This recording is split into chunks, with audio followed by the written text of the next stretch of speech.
Vítam vás pri dnešnom výklade Malej arkány karty 6 pohárov. Číslo 6 v tarote symbolizuje harmóniu, rovnováhu a lásku. Je to číslo rodiny, domova a vzťahov, ktoré nás vyživujú. Zároveň nám pripomína, že všetko, čo prežívame, má byť v rovnováhe, teda nie len dávanie, ale aj prijímanie. A práve túto energiu krásne nesie aj samotná karta. Na prvý pohľad vidíme na karte dve deti. To staršie podáva mladšiemu pohár plný kvetov. A práve v tom je ukrytá symbolika čistoty, úprimnosti a radosti z dávania. Inými slovami pripomína nám to, aké je krásne konať z otvoreného srdca, bez vypočítavosti a bez masky.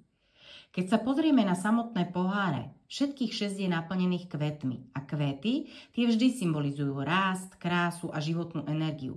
Tu nám hovoria o radostných spomienkach a o tom, čo sa v minulosti podarilo a čo si stále nesieme so sebou. V pozadí je dom so záhradou, ten je symbolom bezpečia, rodiny a zázemia. Ako keby nám tá karta hovorila, tu máš svoje miesto, sem sa môžeš vrátiť a načerpať silu. V pozadí si môžeme všimnúť postavu strážcu. Ten nám pripomína, že aj keď kráčame svojou cestou, nikdy nie sme úplne sami. Vždy je tu nejaká ochranná sila, ktorá na nás dohliada. Takže ak by som to mala zhrnúť, karta 6 pohárov je o spomienkach, detskej nevinnosti a radosti, ktorú sme kedysi prežívali, ale zároveň nám pripomína, že je fajn si to uchovať v srdci. Ale nesmieme zabudnúť žiť tu a teraz. Ak vás tento výklad zaujal a radi by ste sa dozvedeli viac o symbolike tarotu, celý rozšírený výklad k tejto karte nájdete na mojej webovej stránke, odkaz je dolu v popise pod videom.